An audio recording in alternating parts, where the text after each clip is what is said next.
ಎಣ್ಣೆ ಹೊಡೆಯೋ ಅಣ್ಣಂದ್ರೆ ಇನ್ಮೇಲೆ ರೇಟ್ ನೋಡಿ ನಿಗದಿ ಮಾಡಿ ಇವತ್ತು ಪಾರ್ಟಿ ಮಾಡಬೇಕಾ ಬೇಡವಾ ಅಂತ.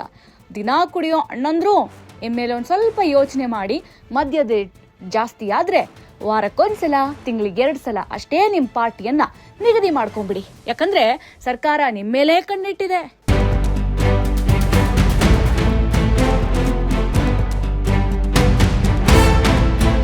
ಕುಡುಕರೇ ದೇಶದ ಆಸ್ತಿ, ಕುಡುಕರಿಗಿಲ್ಲ ಯಾವುದೇ ಮುಸ್ತಿ.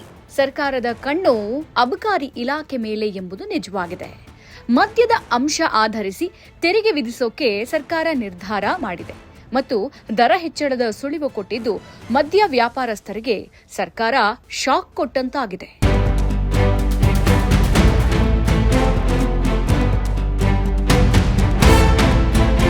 ಅಬಕಾರಿ ಇಲಾಖೆಯಿಂದ 45,000 ಕೋಟಿ ಸಂಗ್ರಹದ ಗುರಿ ನೀಡಿದೆ ಎಂಬ ಮಾತು ಕೇಳಿಬಂದಿದ್ದು, ಸದ್ಯ ಸರ್ಕಾರ ನೀಡಿರುವ ಟಾರ್ಗೆಟ್ ಬಗ್ಗೆ ಮದ್ಯ ವ್ಯಾಪಾರಿಗಳು ಕುಡಿಯದೇ ಸುಸ್ತಾಗ್ಬಿಟ್ಟಿದ್ದಾರೆ. ನಮ್ಮ ಬೇಡಿಕೆಗಳ ಬಗ್ಗೆ ಸರ್ಕಾರ ಯಾವುದೇ ಮನ್ನಣೆಯನ್ನ ನೀಡಿಲ್ಲ ಅಂತ ಮದ್ಯ ವ್ಯಾಪಾರಸ್ಥರು ಆಕ್ರೋಶವನ್ನ ಹೊರಹಾಕಿದ್ದಾರೆ.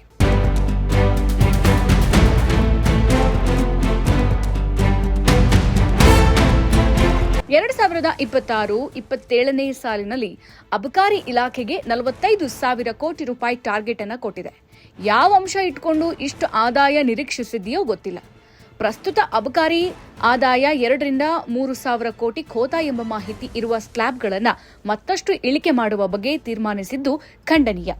ಇನ್ನು ಸರ್ಕಾರದ ಹೊಸ ಅಬಕಾರಿ ನೀತಿ ಬಗ್ಗೆ ನಮ್ಮ ಜೊತೆ ಮಾತುಕತೆ ನಡೆಸೇ ಇಲ್ಲ ಅಂತ ಮದ್ಯ ವ್ಯಾಪಾರಿಗಳ ಸಂಘ ಇದೀಗ ಹೇಳಿಕೆಯನ್ನ ಕೊಟ್ಟಿದೆ.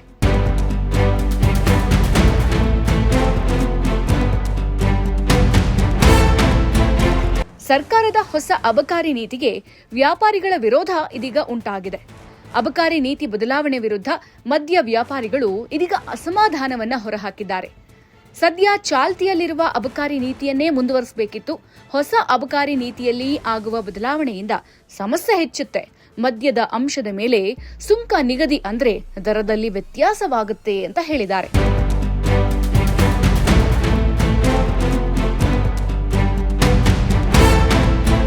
ಇನ್ನು ಸರ್ಕಾರ ಕಣ್ಣು ಅಬಕಾರಿ ಇಲಾಖೆ ಮೇಲೆ ಇದೆ ಎಂಬಂತಾಗಿದೆ. ತಮ್ಮ ಉತ್ಪನ್ನ ಇಂತಹ ಸ್ಲ್ಯಾಬ್ಗಳಲ್ಲಿ ಬರಬೇಕೆಂಬ ಉತ್ಪಾದಕರು ನಿಗದಿ ಮಾಡಿದ್ರೆ ಸರಿ ಹೋಗಲ್ಲ. ಬೆಲೆ ನಿಗದಿಯಲ್ಲಿ ಅಬಕಾರಿ ಇಲಾಖೆ ಹಸ್ತಕ್ಷೇಪ ಇಲ್ಲವಾದ್ರೆ ಸಮಸ್ಯೆ ಉಂಟಾಗುತ್ತೆ. ಅಂತಿಮವಾಗಿ ವರ್ತಕರು ಮತ್ತು ಗ್ರಾಹಕರ ಮೇಲೆ ಹೊಡೆತ ಬೀಳೋದು ಕಟ್ಟಿಟ್ಟ ಬುತ್ತಿ ಅಂತ ಮದ್ಯ ವ್ಯಾಪಾರಸ್ಥರು ಆಕ್ರೋಶ ಹೊರಹಾಕಿದ್ದಾರೆ.